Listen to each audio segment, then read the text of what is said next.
Bismillah, assalamualaikum warahmatullahi wabarakatuh. Terima kasih teman-teman masih setia menyimak kisah di sini ya. Mengingkari janji pada Ki Blendo, Jin Penunggu Kampung, dari blog Cermis, sebuah karya yang dituliskan oleh Kurniawan Campalikian. Dan sebelum kita masuk ke selengkapnya, kita berdoa dulu ya. Bismillahirrahmanirrahim. Allahumma sholli ala sayyidina Muhammad sallallahu alaihi wasallam. Ini dia selengkapnya. Mengingkari janji pada Ki Blendo, Jin Penunggu Kampung, dari Mas Kurniawan.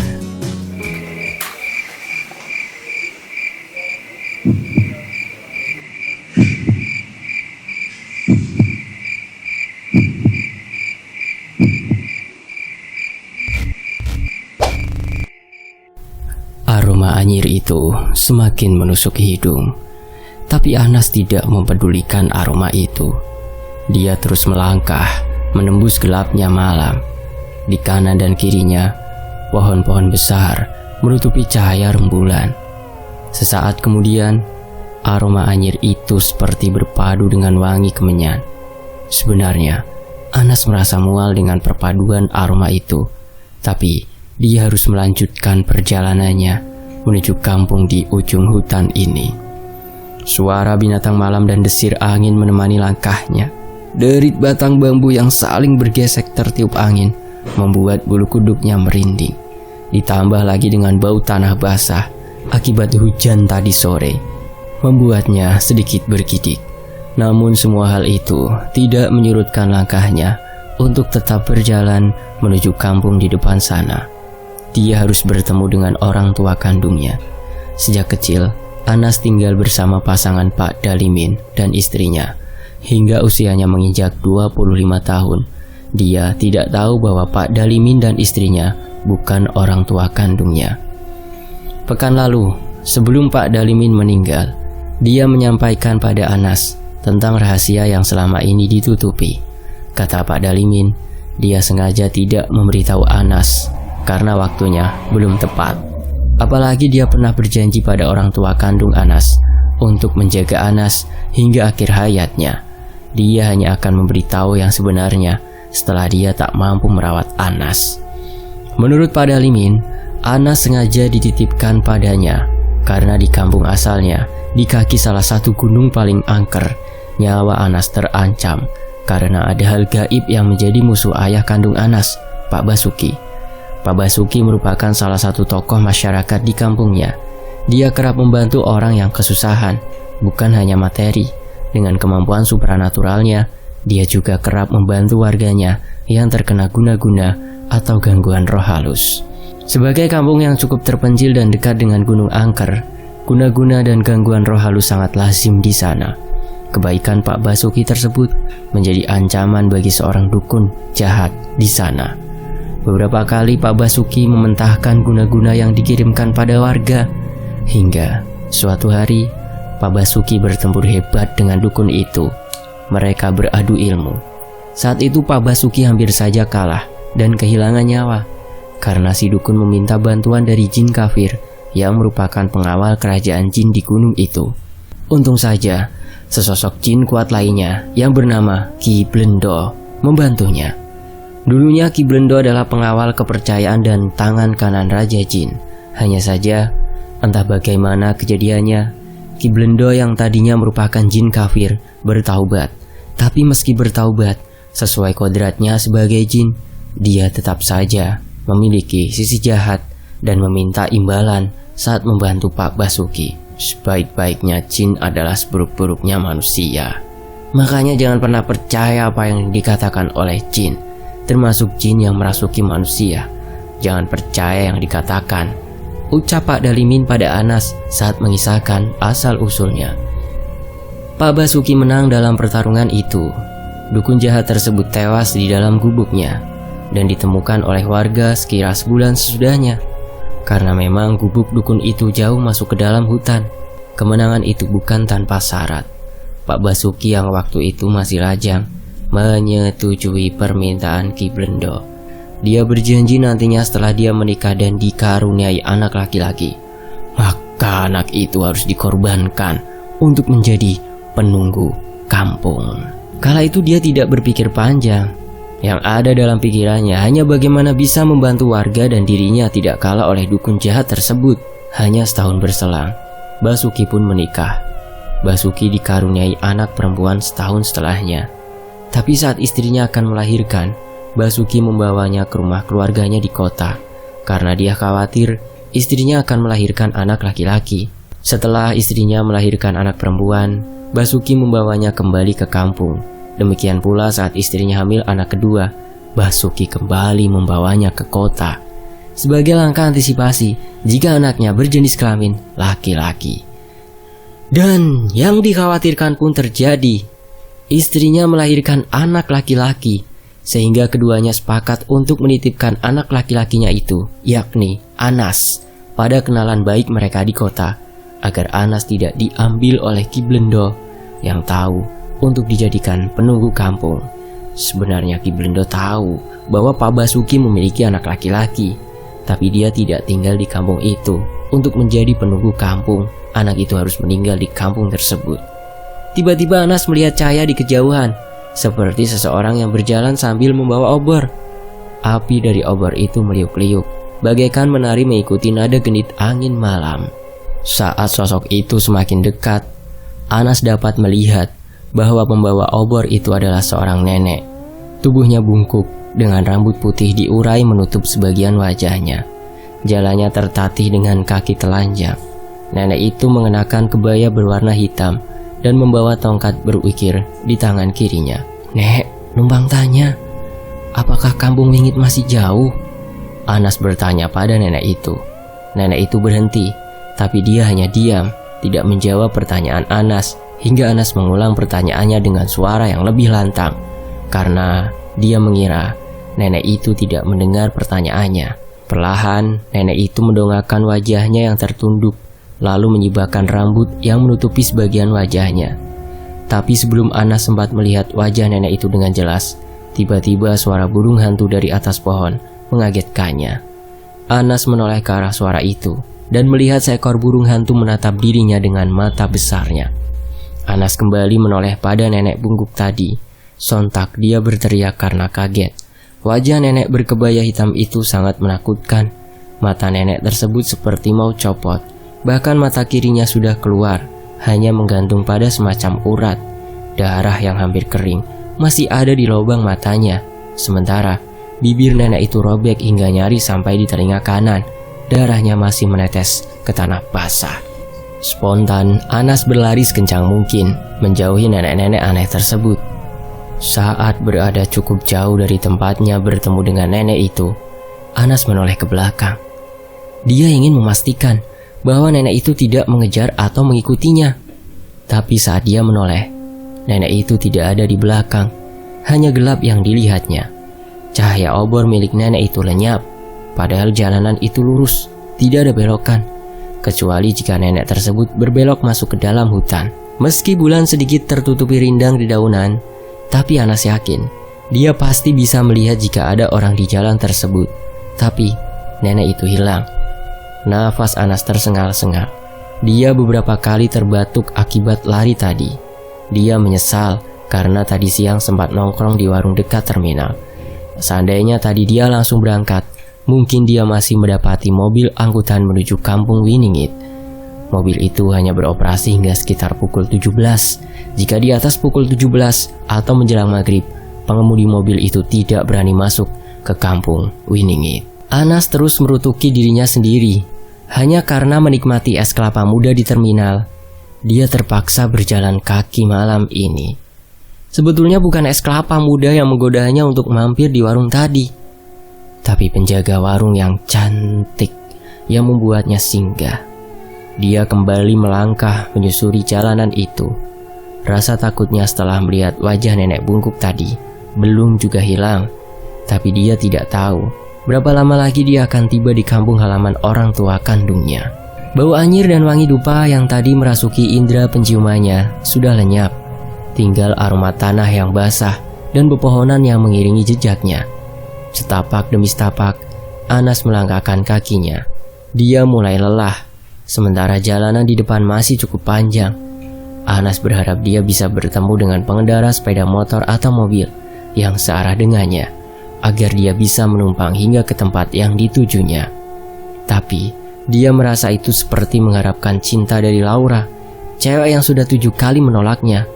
Laura adalah teman SMA sekaligus teman kuliah Anas. Sejak SMA, Anas selalu berusaha mendekati Laura, tapi dia selalu gagal mendapatkan cintanya. Hampir setiap tahun Anas menyatakan cintanya. Bahkan pernah dalam 6 bulan, dia 2 kali menembak. Saat itu Laura baru saja putus dengan pacarnya. Tapi lagi-lagi Laura menolaknya mentah-mentah. Sepertinya kisah tentang Anas dan Laura tidak terlalu penting dibahas dalam cerita ini, karena Laura sama sekali tidak ada hubungannya dengan jin penunggu kampungnya, Ki Blendo. Tiba-tiba, Anas mendengar suara-suara aneh. Menurutnya, suara itu seperti berasal dari dalam tanah. Suaranya seperti piano dengan nada sangat rendah, membuat bulu kuduk Anas kembali berdiri. Namun suara itu hanya terdengar selama beberapa detik, lalu disusul dengan suara anak bayi dan perempuan yang sedang menangis. Anas bergidik, pikirannya melayang. Dia hampir saja ngompol. Semakin Anas berjalan, suara itu terdengar semakin nyata dan dekat. Suara binatang malam yang tadi bersahutan tak lagi terdengar. Entah sejak kapan suara binatang-binatang itu terhenti.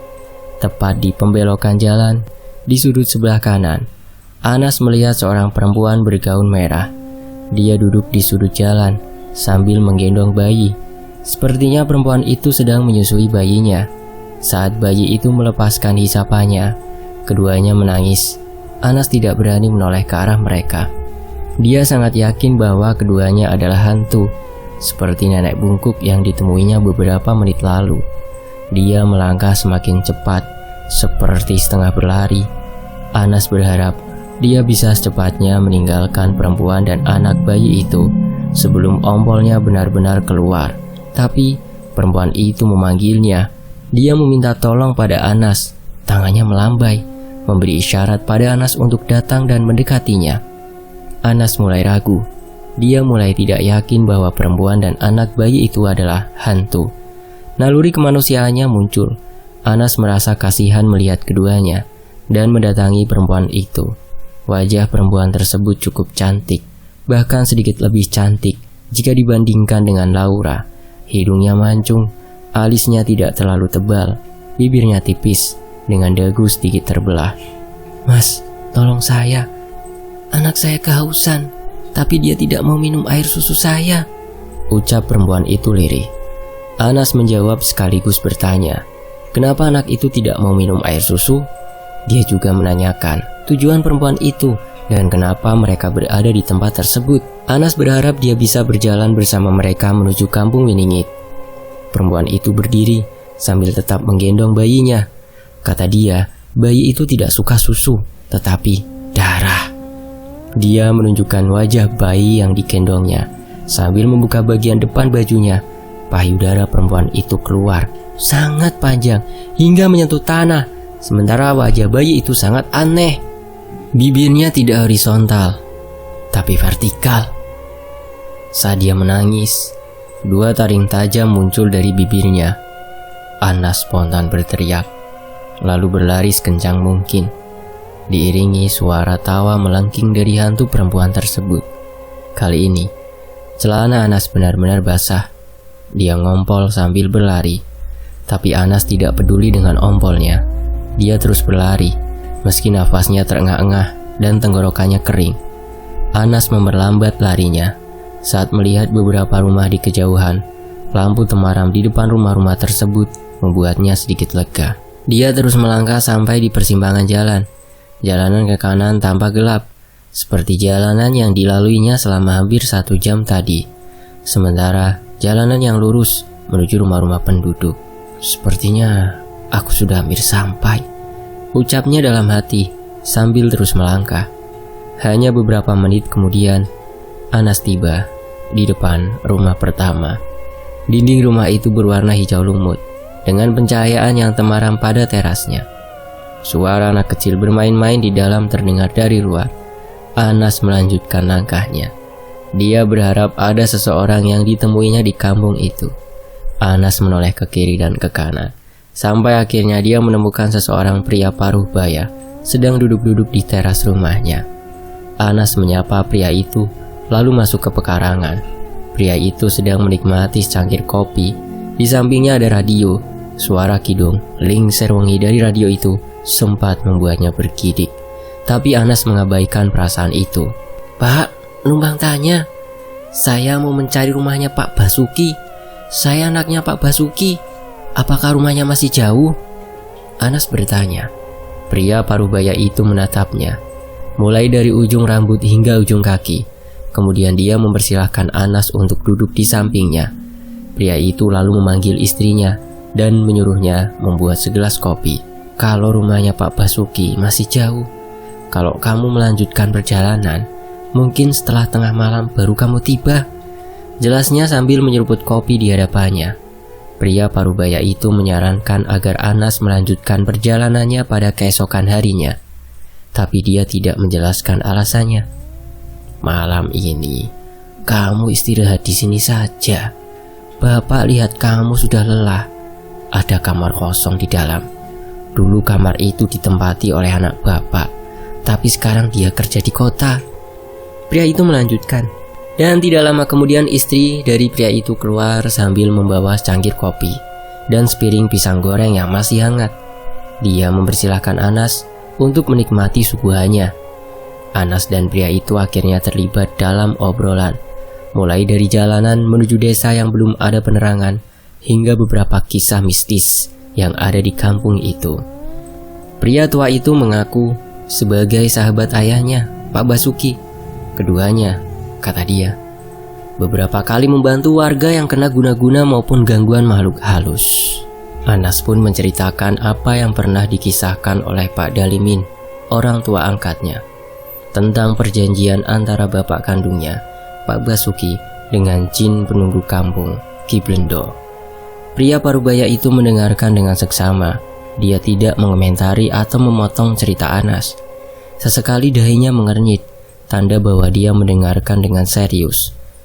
Setelah Anas menceritakan itu semua, pria tersebut mulai menanggapi. Dia membenarkan apa yang disampaikan oleh Anas. Tapi menurutnya, Ki Blendo tidak berhak dan tidak boleh mengambil nyawa Anas, karena yang membuat perjanjian adalah Pak Basuki. Dia menjelaskan, dalam dunia ilmu gaib, sering ada perjanjian semacam itu, bahwa seseorang ayah boleh mengorbankan anaknya.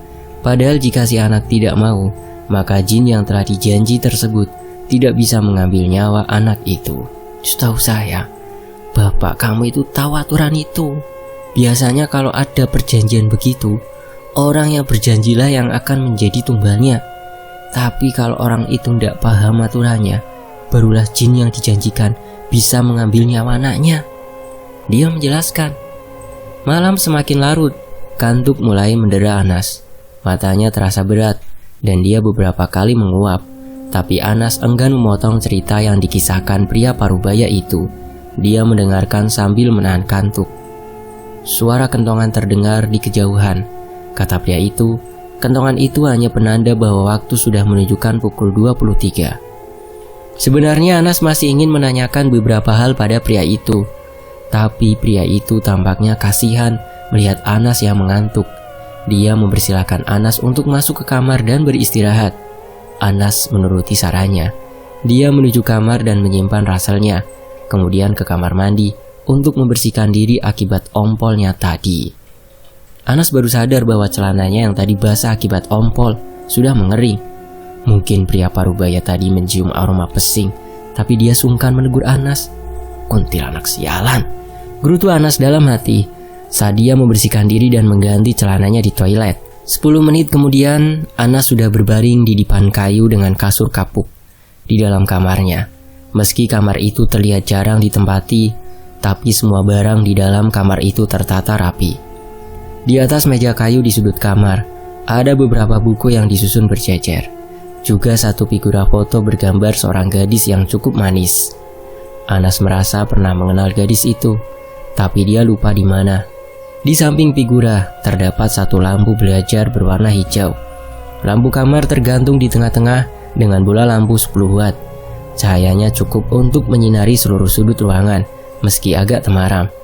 Rasa letih dan sedikit pegal pada kakinya membuat Anas menjadi lebih cepat mengantuk. Hanya beberapa menit setelahnya, dia mulai setengah sadar, tapi dia kembali terjaga saat mendengar kidung Lingser Wengi.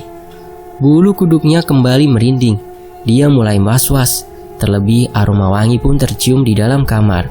Seiring suara aneh yang didengarnya saat menuju kampung ini, Anas mengambil selimut dan menyelimuti seluruh tubuhnya. Dia mencoba memejamkan mata, namun bayangan hantu perempuan berwajah manis tadi kembali hadir. Dia mulai ingat bahwa wajah itu adalah wajah yang ada dalam figura foto. Suara kidung Lingser Wengi perlahan menghilang. Aroma wangi dan suara-suara aneh itu pun lenyap. Anas mencoba menutup matanya, hingga akhirnya Anas tertidur dengan nyenyak. Keesokan paginya, Anas terbangun. Sinar hangat matahari pagi menerpa wajahnya. Tapi Anas masih enggan membuka matanya. Dalam keadaan setengah mengantuk, Anas mencoba meraih guling. Tangan Anas meraba-raba ke samping tubuhnya, tapi dia tidak menemukan guling yang dicarinya, yang dipeluknya saat tidur tadi malam. Jemarinya hanya menyentuh sesuatu yang dingin dan basah, seperti bebatuan yang terkena embun pagi. Anas terkejut saat membuka matanya. Dia tak lagi ada di dalam kamar, melainkan di atas batu nisan. Dia berdiri dan memandang ke sekelilingnya. Puluhan batu nisan berjejer rapi. Sepertinya itu adalah pemakaman umum. Anas bergegas mengambil barang-barangnya dan keluar meninggalkan area pemakaman tersebut. Rupanya, makam itu terletak tidak jauh dari pertigaan yang dilaluinya tadi malam. Seharusnya, tadi malam dia tidak lurus, tetapi berbelok ke kanan, ke jalanan gelap yang dilihatnya. Anas melanjutkan perjalanannya menuju kampung kelahiran orang tuanya. Dia berpapasan dengan beberapa warga kampung yang hendak ke sawah. Tidak jauh dari situ, 3 anak berseragam SMA terlihat berdiri di tepi jalan. Sepertinya mereka baru akan berangkat menuju sekolah. Anas melihat ke arloji di tangannya. Waktu sudah menunjukkan pukul 6.13. "Dek, kalau ke rumahnya Pak Basuki lewat mana ya?" tanyanya pada ketiga anak itu. Salah satu dari mereka menjawab bahwa rumah Pak Basuki masih cukup jauh dari tempat itu. Dia menyarankan agar Anas menunggu angkutan umum dari kota. Biasanya, angkutan umum itu sudah tiba sebelum pukul 6.20. "Naik angkutan aja mas, turun di dekat masjid. Sebentar lagi juga datang. Biasanya jam 6:30 sudah berangkat kembali ke kota lagi," ucapnya menyarankan. Anas mengikuti saran anak itu dan menunggu di seberang jalan dari tempat ketiga anak itu menunggu angkutan. Benar saja, belum cukup 15 menit Anas menunggu. Mobil angkutan umum berwarna biru muda sudah nampak berbelok di pertigaan. Hanya membutuhkan waktu sekitar 10 menit untuk tiba di depan masjid, seperti yang disarankan oleh anak-anak tadi. Setelah membayar ongkos angkutan tersebut, Anas kembali menanyakan rumah Pak Basuki pada warga di sekitar masjid. "Itu mas, yang rumahnya warna putih. Tadi saya lihat Pak Basuki pergi ke warung. Masnya tunggu aja, kayaknya cuma sebentar kok," kata seorang ibu yang mengenakan kaos berwarna biru. Anas pun menuju rumah yang ditunjukkan, lalu mengetuk pintu rumah itu. Seorang perempuan keluar dan menjawab salam yang diucapkan Anas. Wajahnya mirip dengan wajah Anas. Anas menduga perempuan itu adalah ibu kandungnya yang tidak pernah dikenalnya sejak dia lahir. "Bu, benar ini rumahnya Pak Basuki?" tanya Anas. Perempuan itu membenarkan dan mempersilahkan Anas untuk duduk dan menunggu. "Duduk dulu dek, Bapak sedang ke warung beli sabun," ucapnya ramah. Sekira 5 menit kemudian Pak Basuki tiba. Dia hanya mengenakan kaos oblong berwarna putih yang warnanya sudah pudar. Dia menyapa Anas dengan ramah, tapi tatap matanya menyiratkan rasa penasaran. Setelah masuk dan menyerahkan sabun pada istrinya, Pak Basuki kembali ke teras dan duduk berhadapan dengan Anas. Dia mengeluarkan rokok dan korek dari kantongnya, kemudian menyulutnya. Aroma khas rokok kretek menyebar, seiring dengan hembusan asap dari bibirnya yang kehitaman. Sambil memperhatikan Anas, dia kemudian bertanya, "Masnya cari saya ya? Dari mana? Dan ada keperluan apa? Tanyanya. Sebetulnya Anas ingin sekali berdiri dan memeluk ayahnya itu. Dadanya berdegup kencang. Dia menahan rasa bahagia, sekaligus memendam tanya. Kenapa ayahnya tidak pernah sekalipun menghubunginya? Sejak tadi Anas ingin menumpahkan air matanya. Tapi dia mencoba bertahan. Dia tak ingin kedua orang tua kandungnya ini kaget dan syok melihatnya. Perlahan Anas menjelaskan maksud kedatangannya, diawali dengan memperkenalkan diri. Pak Basuki tampak sedikit terkejut waktu Anas memperkenalkan diri. Belum sempat Anas menjelaskan semuanya, Pak Basuki sudah berdiri dan memeluk Anas. Dia berteriak memanggil istrinya. Air mata Pak Basuki menetes membasahi pipinya sedikit tirus. Demikian pula istrinya. Bu Basuki tak hentinya mengusap kepala Anas dan memeluknya. Setelah Pak Basuki memperkenalkan Anas padanya, keduanya kemudian mengajak Anas untuk masuk dan menyuruhnya mandi. Dilanjutkan dengan sarapan bertiga. Seusai sarapan, Pak Basuki memanggil Anas ke dalam kamarnya.